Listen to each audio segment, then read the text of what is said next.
Hello guys, welcome back to our channel. So hari ini kita akan belajar tentang English. Terdapat 3 notes dalam tajuk ini. So let's go into the video.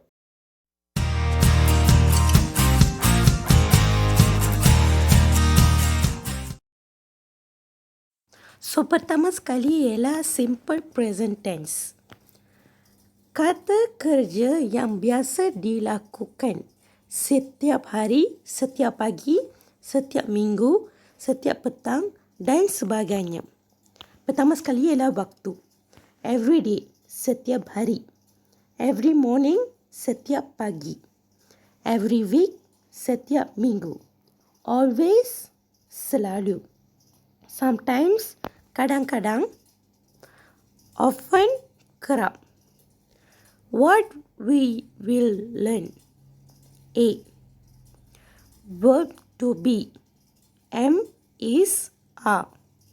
B. Verb to have.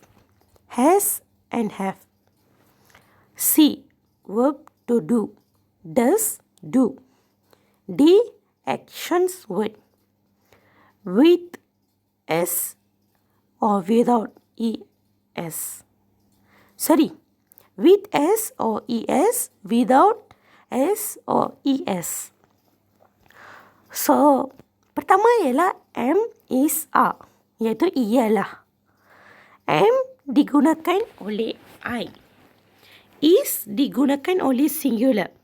Are digunakan oleh plural. Has, have, mempunyai. Has digunakan oleh singular. Have digunakan oleh plural. Does, do, membuat. Does digunakan untuk singular. Do digunakan untuk plural. Actions, kata kerja. Actions plus S and ES digunakan oleh singular. Actions without S ataupun ES digunakan oleh plural. So, seterusnya ialah demonstrative pronouns. Digunakan semasa menunjuk kepada orang atau benda. This and this. This, this menunjukkan kepada objek yang hampir dengan kita. This digunakan untuk singular. Guna dengan is. This digunakan untuk plural. Digunakan dengan are. Example nombor 1. This is a beautiful house. Singular. These are toys. Plural. So, seterusnya ialah that, those. That dengan those menunjukkan kepada objek yang jauh dengan kita. That digunakan untuk singular dan menggunakan dengan is.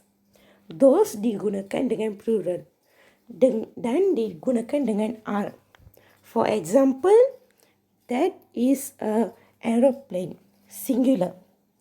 There's a beautiful house. Plural. So, seterusnya ialah integrative pronouns. Pronouns yang digunakan apabila bertanya soalan. Pertama, who, siapa. Bertanya tentang orang. Selepas who biasanya diikut dengan kata kerja atau am, is, are, was dan were.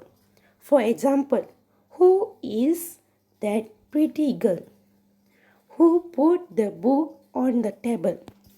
So, seterusnya ialah nombor 2. Whose, milik siapakah? Bertanya tentang kepunyaan siapa.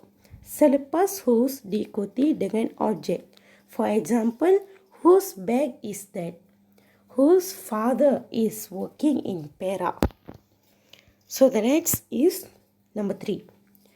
Who, orang yang kita perkatakan.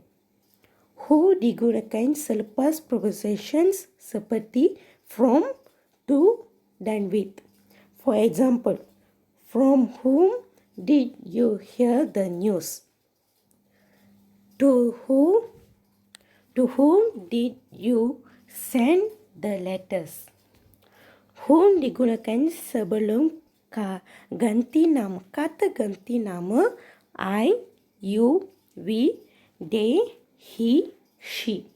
For example, that is the woman whom we meet in the market yesterday.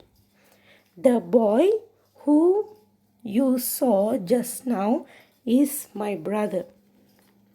So, seterusnya adalah nombor 4. Where? Di manakah? Bertanya tentang letaknya sesuatu objek ataupun tempat. For example, where is my calculator? Where do you live? So, number 5. What? Apakah? Bertanya tentang sesuatu maklumat. Selepas what diikuti dengan am, is, are, was, were, do, does, has, have, dan had. For example, what is your name? What are they doing? What have you done? What did you see? So, nombor 6 ialah when. Bilakah? Bila bertanya tentang masa atau tarikh sesuatu perkara itu berlaku. For example, when is your birthday? When did you sweep the floor? When is your final exam? When are the boys coming here? So, seterusnya ialah nombor 7. Which? Yang mana satukah? Hendak bertanya tentang pilihan. For example, which umbrella is hers? Which is your aunt? Can? So, seterusnya ialah how. Bagaimanakah? Bertanya tentang cara sesuatu itu dilakukan. Bertanya tentang harga, umur, jangka masa, bilangan. For example, how do you go to school? How much did the book cost? How old are you now? How long was the journey? So, last is why. Mengapa? Bertanya sebab sesuatu itu berlaku. For example, why is she crying? Why are you going to the school? Why is the girl angry with you? So, sampai sini je video kita hari ini. Jangan lupa untuk like and subscribe my channel and follow me in Instagram. Link akan dibagi di description box. And kalau ada apa-apa soalan atau nak bagi suggestion, boleh bagi dekat WhatsApp and Telegram official group. Link akan bagi di description box. So, jangan lupa untuk subscribe. Bye.